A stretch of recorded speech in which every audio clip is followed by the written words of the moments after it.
your headliner, this is what's getting most of the attention, is Demetrious Johnson, the pound-for-pound GOAT for a lot of people, against Adriano Moraes. And so they're 1-1. It's a tough fight for both gentlemen. You know, both have their advantages and disadvantages, and it is a straight scrap. So I'm excited for that one, obviously. And also, just to add more hype to it, Demetrious Johnson said this might be his last one. So hopefully it's not. I don't know if it will be. I don't know if I'm feeling that vibe from him, but we'll see. For DJ, for it to be his last fight is insane. So you've seen one of the greats maybe walk away, and it just happens to be the first time one championship breaks ground in the United States. So this third fight, it's not like, DJ's just going to mop the floor with him. Like, no, not really. Yeah, if you only watch the first 2 rounds of the second fight, you'd be like, DJ's in trouble. He begins to turn it a little bit thereafter. So, you know, if he's in great cardiovascular conditioning, or he has it rather, and Moraes doesn't, that will be, I mean, anybody who's ever been to Denver or knows about the elevation, that will be the determining factor. But if both guys are up for it, and again, I don't know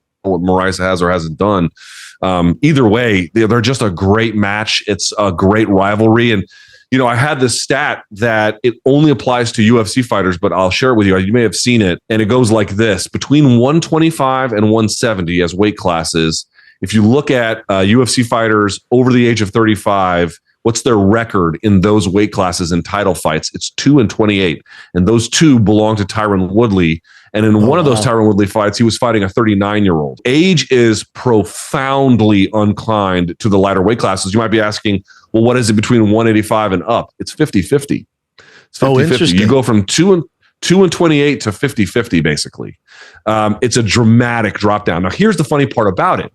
I don't know how folks view Demetrious Johnson because, to your point, he's a flyweight fighter, but this is at 135 because of the way one does their weight classes. Mm-hmm.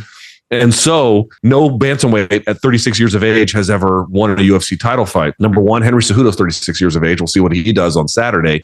Also, when DJ beat Moraes in their second fight, he was already 36 by that time. Do you count that as part of it? No, because it's the UFC stat, but you know, that's of that grade, that caliber. So the really good ones can buck the trend. But again, who's getting older? Moraes is pretty old too, but I think DJ is the slightly older of the 2. I'll double check that. Yeah, I'm not sure how old Moraes is, but and I did bring that stat up to DJ, and DJ was laughing at it. You know, he's like, yeah, but he did, to the point. He's like, remember, I was 36 when I won the second fight. Yes. He's like, but it's not in the UFC, so that that's not included in those stats. The other, Moraes is 35. Yeah, so Moraes is 35. 35. So he's right at it too.